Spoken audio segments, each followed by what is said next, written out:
Praise the lord. ఈరోజు దేవుని ఆహారం మత్తయి సువార్త 10వ అధ్యాయం 11 నుండి 15 వచనాలు. ముఖ్య గమనిక: దేవుని వాక్యం మనకు ఆహారమై ఉన్నది కావున నాతో పాటు మీరు కూడా కలిసి చదవాలి అన్నది మా చిన్న మనవి. మరియు మీరు ఏ పట్టణంలోనైనాను గ్రామంలోనైనాను ప్రవేశించినప్పుడు అందులో ఎవడు యోగ్యుడో విచారణ చేసి అక్కడ నుండి వెళ్ళే వరకు అతని వెంటనే బస చేయుడి.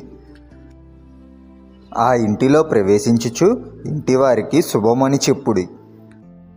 ఆ ఇల్లు యోగ్యమైనదైతే మీ సమాధానము దాని మీదకు వచ్చును, అది అయోగ్యమైనదైతే మీ సమాధానము మీకు తిరిగి వచ్చును.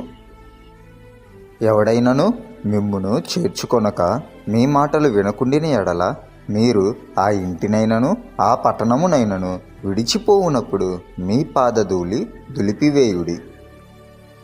విమర్శనా దినమందు ఆ పట్టణపు గతి కంటే సొదొమ గొమొర్రా ప్రదేశముల గతి ఓర్వతగినదై ఉండునని నిశ్చయముగా మీతో చెప్పుచున్నాను. ఆమెన్. ఈ చిన్ని వాక్యాన్ని ప్రభు దీవించునుగాక. వాక్యం నచ్చినట్లయితే కామెంట్ చేయండి. రేపటి దేవుని వాక్యం కోసం ఛానల్ని ఫాలో చేయండి. Have a great day.